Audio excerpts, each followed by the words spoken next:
우리는 수요 모임을 통해서 잠언 말씀을 함께 나누도록 하겠습니다. 잠언은 하나님의 지혜를 다루고 있는 지혜서라고 이야기를 합니다. 잠언은 영어로 발음은 좋지 않지만 proverb, 그러니까 격언, 속담이라는 뜻을 가지고 있습니다.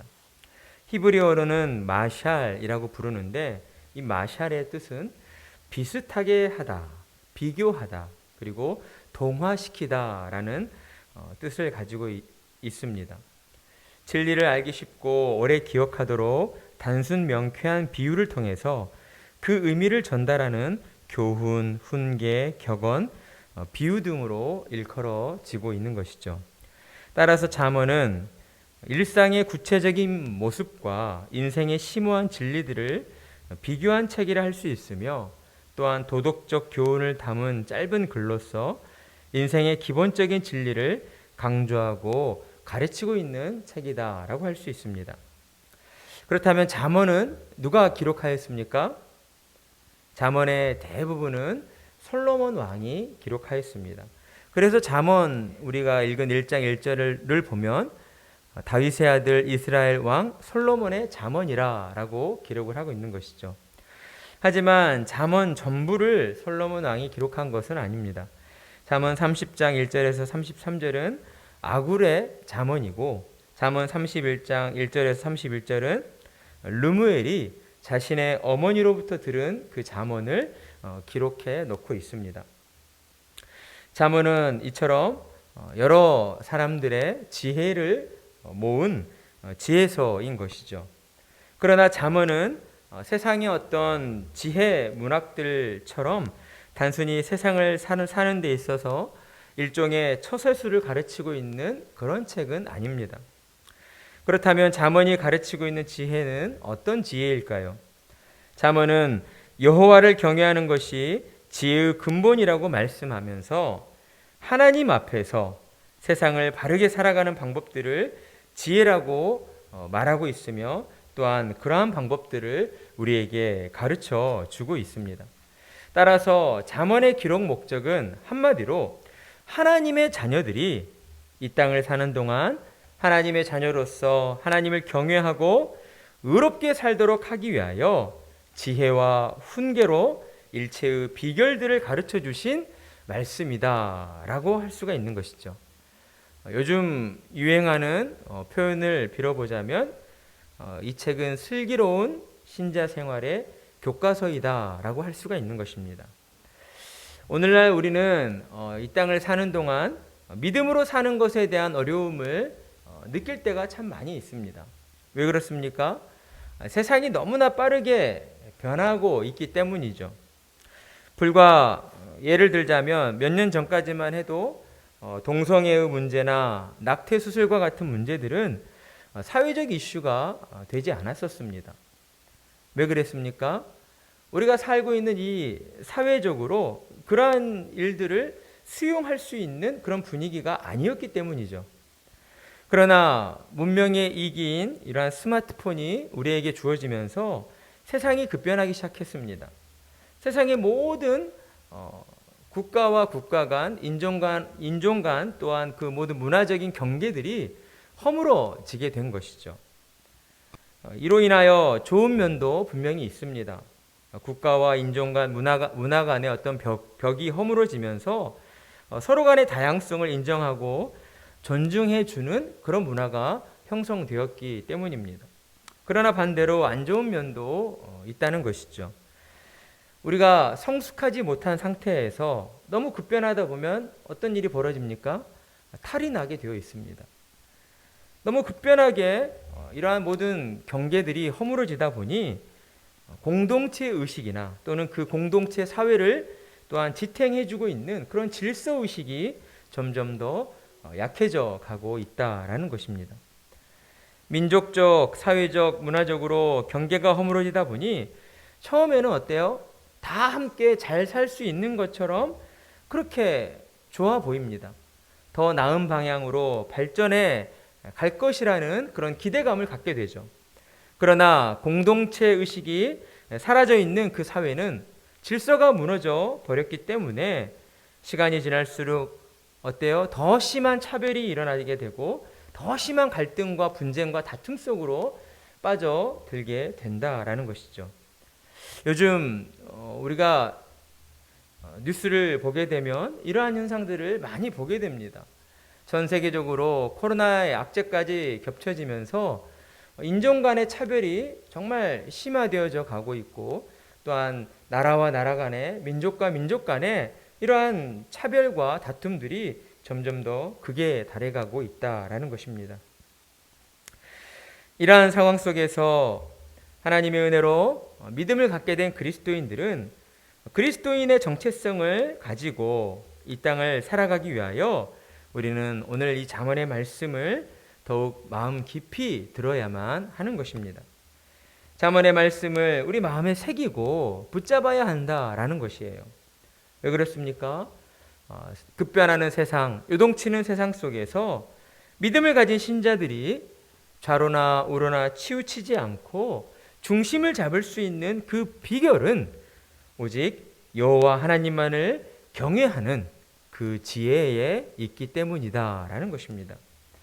오늘 우리가 함께 읽은 잠언 1장 1절에서 7절까지의 말씀은 잠언 전체를 시작하기에 앞선 머릿말, 서론이라고 할 수 있습니다. 서두에 말씀드린 것처럼 잠언은 누가 기록한 책이라고요? 솔로몬 왕이 기록한 책입니다. 자, 생각해 보겠습니다. 지혜서라 불리는 이 잠언의 말씀을 솔로몬이 기록했다. 우연의 일치일까요? 그렇지 않다는 것을 우리가 잘 알게 됩니다. 왜 그렇습니까? 솔로몬이 하나님 앞에 천번제를 드리고 나서 하나님께서 내가 내게 무엇을 주랴라고 묻자 솔로몬이 하나님께 무엇을 달라고 간청하였습니까? 하나님, 이 많은 백성들을 잘 다스릴 수 있도록 지혜와 지식을 주십시오 라고 구하였습니다. 그러자 하나님께서는 솔로몬의 그 간청을 기뻐하시고 그에게 지혜와 지식을 주시고 더불어 그로 인한 모든 영광을 누리도록 하나님께서 은총을 베풀어 주셨다라는 것이죠. 그래서 솔로몬 왕은 실제 이스라엘 왕국이 솔로몬 왕 때에 가장 강력한 군사력과 경제력과 막강한 정치력을 가지고 그 주변 국가의 모든 나라들로부터 또한 높임을 받는 그러한 영광을 받게 된 그러한 왕이었습니다. 따라서 솔로몬이 이 지혜서라 할 수 있는 잠언의 말씀을 기록한 것은 결코 우연이 아니라 하나님의 뜻 가운데에, 하나님의 또한 계획 가운데에 이루어진 일이다라고 할 수가 있는 것이죠. 오늘날 우리에게 하나님을 경외하는 것이 무엇인가를 가르쳐 주시기 위하여 일상의 삶 속에서 우리가 어떠한 마음과 자세로 살아야 하는가를 솔로몬을 통하여서 기록해 주신 것입니다. 참 하나님의 그 놀라움, 하나님의 그 탁월함, 정말 대단하다라는 것들을 우리가 느끼게 되는 것이죠. 계속해서 2절에서 4절까지의 말씀을 읽어보면 무엇을 말씀하고 있습니까? 잠언의 목적에 대하여 우리에게 말씀해 주고 있습니다. 먼저 2절을 함께 읽어봅니다. 시작. 이는 지혜와 훈계를 알게 하며 명철의 말씀을 깨닫게 하며. 자, 잠언은 먼저 지혜와 훈계를 알게 한다라고 이야기를 합니다. 여기서 알게 한다는 것은 무슨 의미인가? 인지하도록 만든다라는 것입니다. 그러니까 모르고 있도록 내버려 두는 것이 아니라 무언가를 깨달아 알도록 만들어준다라는 거예요. 그렇다면 지혜와 훈계를 알게 한다, 지혜와 훈계를 깨닫게 한다, 이것은 무엇을 의미하는 것인가? 그것은 바로 하나님을 경외하며 경건한 삶을 살 수 있는 방법을 알게 한다라는 것입니다. 지혜는 무엇을 가리킵니까? 하나님을 경외하며 경건한 삶을 살 수 있는 비결을 가리키는 것이죠. 그리고 훈계는 그 지혜로 말미암아 가르침을 받아서 우리의 성품이 도덕적으로 윤리적으로 점점 더 발전해 가도록 하는 것을 이야기합니다. 그리고 명철은 무엇을 뜻합니까? 우리의 신앙이 좀 더 성숙한 신앙으로 이제 자라가서 영적 분별력을 갖도록 하는 것을 의미하고 있다라는 것이에요. 따라서 이 잠언의 말씀은 이처럼 지혜와 훈계, 곧 하나님을 경외하며 경건한 삶을 살 수 있는 비결을 알게 해줌으로써 우리로 하여금 우리의 성품이 하나님의 뜻대로 순종하는 자로 점점 더 발전해 가고, 그리고 또한 영적으로 우리의 신앙이 더욱 균형을 갖춘 신앙으로 자라가서 영적 분별력을 갖도록 해주는 데 있다라는 것입니다.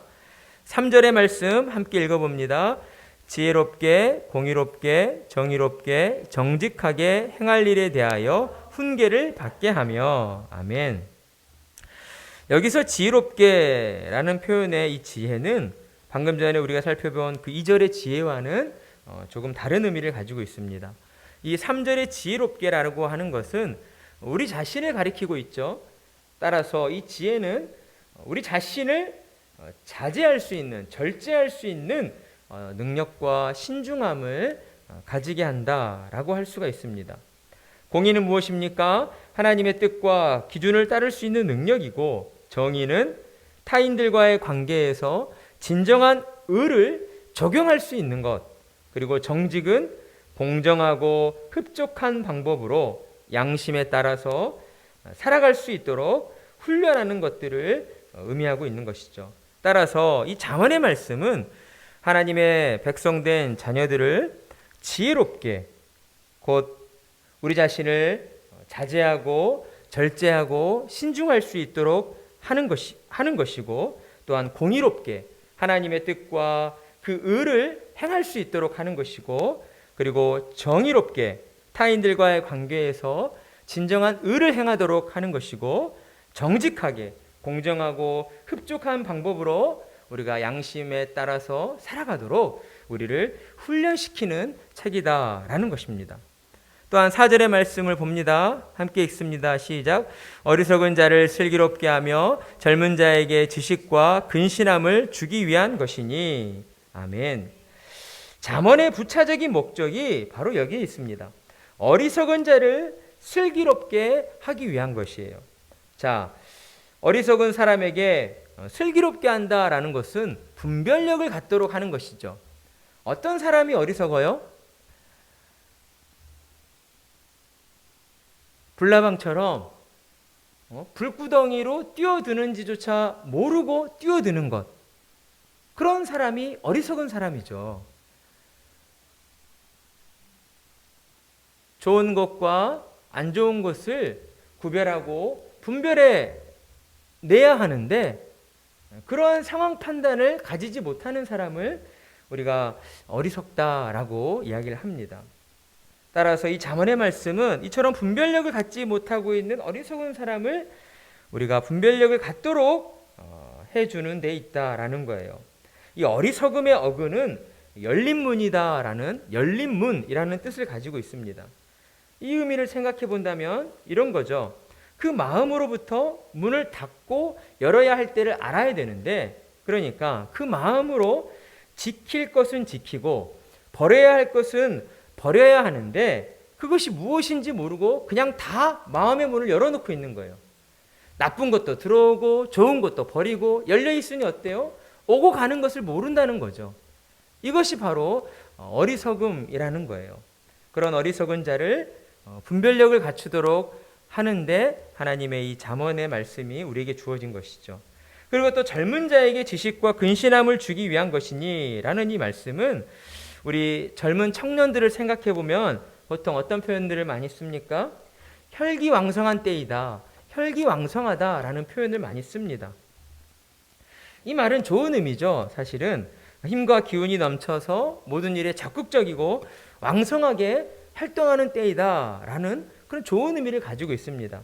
하지만 실제 이 혈기왕성한이라는 의미가 사용될 때에는 대체적으로 이 젊음의 어떤 패기만을 믿고 앞뒤 분간하지 못하고 그냥 무조건 뛰어들 때, 그런 청년들을 바라보며 이런 표현들을 우리가 많이 쓰게 되죠. 그러다 보니 이 혈기왕성한 젊은 청년의 때에 사고도 가장 많이 치게 되는 것이고 또 잘못도 가장 많이 경험하게 되는 거죠. 따라서 젊은 자에게 지식과 근신함을 주기 위한 것이다 라는 이 말은 죄를 짓지 않도록, 죄를 짓기 전에 고민하고 그래서 책임 있는 선택을 할 수 있도록 돕기 위한 것이다 라고 할 수가 있습니다. 5절에 지략을 얻을 것이라 이 말씀은 그리스도인은 지혜로 말미암아 진리로 다른 사람들을 인도하거나 통제할 수 있는 그 능력을 갖게 되는 것을 이 지략이라고 할 수가 있습니다. 그리고 이제 7절 말씀에서 잠언 전체에서 가장 중요한 핵심 주제가 이제 등장을 하고 있습니다. 우리 7절의 말씀 함께 읽어보겠습니다. 시작. 여호와를 경외하는 것이 지식의 근본이거늘 미련한 자는 지혜와 훈계를 멸시하느니라. 아멘. 성도 여러분, 여호와를 경외한다. 여호와를 경외한다는 것의 의미가 무엇인지 아십니까? 여호와를 경외한다. 이 경외라고 하는 이 말의 의미가 무엇이죠? 우리가 막연히 생각할 때에는 하나님을 우러러 본다. 하나님을 높여 우리가 섬긴다. 이런 의미라고 생각할 수 있는데 이 구체적으로 정확한 의미를 살펴보면 여호와 하나님을 경배하며 복종하는데 어떤 마음으로 경배하며 복종한다? 두려운 마음으로예요. 두려움으로. 여호와 하나님을 경외한다. 오늘날 신앙을 가진 신자들이 많은 부분 잘못 생각하고 있는 부분이 바로 이 부분이지 않을까라고 생각을 합니다. 우리는 하나님을 어때요? 사랑의 하나님이라 표현하며 너무 친구처럼 너무 이렇게 쉽게 대할 수 있는 분으로 우리가 생각을 하고 또 그렇게 표현할 때가 참 많이 있습니다.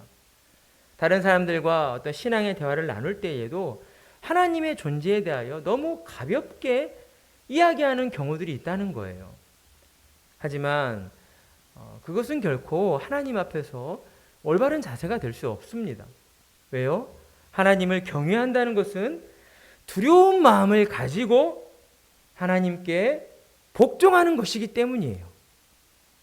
하나님은 천지를 창조하신 창조주이십니다.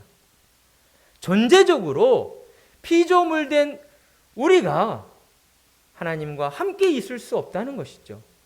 더군다나 죄로 타락한 인간이 하나님을 함부로 표현하고 하나님을 너무 가벼이 여기는 것은 결코 하나님 앞에서 합당한 자세가 될 수 없다는 거예요. 따라서 잠언의 이 말씀은 결국 하나님을 경외하는 것이 무엇인가를 우리에게 가르쳐주고 있는 말씀인 것입니다. 하나님을 경외하는 것은 모든 영적인 지식과 지혜의 근본이 되기 때문에 그것들로 말미암아 하나님의 택한 자녀들이 이 땅 가운데 세상 가치관과 타협하지 아니하고 세상의 유혹에 흔들리지 아니하고 사탄의 거짓에 넘어가지 아니하고 오직 하나님 한 분만을 믿고 의지하며 하나님을 경외하는 자로 살아가도록 우리를 인도하시기 위하여 우리에게 이 잠언이라고 하는 은혜의 말씀을 주셨다라는 것입니다. 여호와를 경외하는 것이 지식의 근본이거늘 미련한 자는 지혜와 훈계를 멸시하느니라. 오늘날 우리가 사는 이 시대가 참으로 권위를 무시하고 권위의 말씀을 듣기 싫어하는 그러한 시대를 우리가 살아가고 있습니다. 누군가 나에게 지적을 하면 그 지적으로 인하여서 정말 마음 아파하고 마음 상해하고 발끈해하는 정말 뭐라고 표현할까요? 너무나 서로 민감해져 있고 너무나 마음이 좁아 있는 그런 시대 가운데 우리가 살고 있다는 것이죠. 최근에 오스카에서 조연상을 받은 윤여정 배우의 어떤 이렇게 취재한 그런 내용들을 제가 좀 살펴봤는데, 윤여정 배우가 참 존경할 만한 부분이 많은 사람이구나라는 것들을 제가 느낄 수 있었습니다. 오늘 이 잠언의 말씀을 우리가 함께 시작하면서 윤여정 씨가 했던 말 중에 자기 자신은 성격이 매우 불같고 이렇게 까칠한 사람인데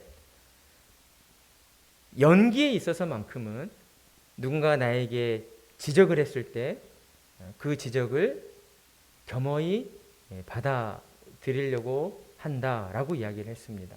그러면서 다른 누군가로부터 지적을 받을 수 있다는 것, 그런 순간들이 돌이켜보면 참 행복한 순간이구나라는 것을 본인이 깨닫게 되었다라고 해요. 생각해보면 그렇지 않습니까? 누군가 나에게 지적을 할 수 없다. 그것은 곧 그 사람 곁에 지적할 만한 친구가 없다는 것이겠죠. 마음을 열어주고 마음을 함께 나눌 수 있는 그 누군가가 없다라는 것이죠. 윤여정 씨의 말로는 배우로서 지적할 사람이 없다면 그 사람은 이미 권력을 가진 사람이라고 표현을 하더라고요. 권력자의 위치에 있다는 거죠. 아무도 그 사람에게 지적을 할 수 없다라는 거예요. 하나님께서 우리에게 이 잠언의 말씀으로 앞으로 우리를 계속 지적하실 것입니다. 하나님이 우리에게 지혜를 주시기 위해서 하나님의 자녀된 자로서 정말 이 땅 가운데 정말 의를 행하면서 살아갈 수 있도록 하시기 위하여 우리의 마음에 계속 찔림을 주시는, 지적을 주실 거예요. 하지만 성도 여러분, 그 순간마다 마음은 아프지만 하나님 앞에서 하나님 감사합니다. 오늘도 이렇게 말씀으로 저의 이 둔한 마음을 다시 새롭게 해주셔서 감사합니다. 하나님께서 이렇게 말씀해 주시니까 제가 오늘보다 내일이 더 나은 사람으로 하나님을 기쁘시게 해드리는 믿음의 사람으로 변화되어 살아갈 수 있습니다. 하나님 감사합니다 라고 고백드리며 나아가시는 우리 성도님들이 되시길 바랍니다. 앞으로 수요 모임을 통하여서 이 잠언의 말씀, 특히 우리 자녀들 이 시간 나올 수 있으면 다 나올 수 있도록 특별히 신경을 써주시고 이 시간을 통해서 우리 자녀들의 영적인, 그리고 또 우리 자녀들의 가치관, 이런 것들이 정말 하나님을 경외하는 자로 정말 변화되어지는 시간이 되기를 우리가 기도하면서 이 시간 함께 모였으면 하는 바람입니다. 그러한 은혜가 우리 가운데 충만하기를 간절한 마음으로 축복합니다.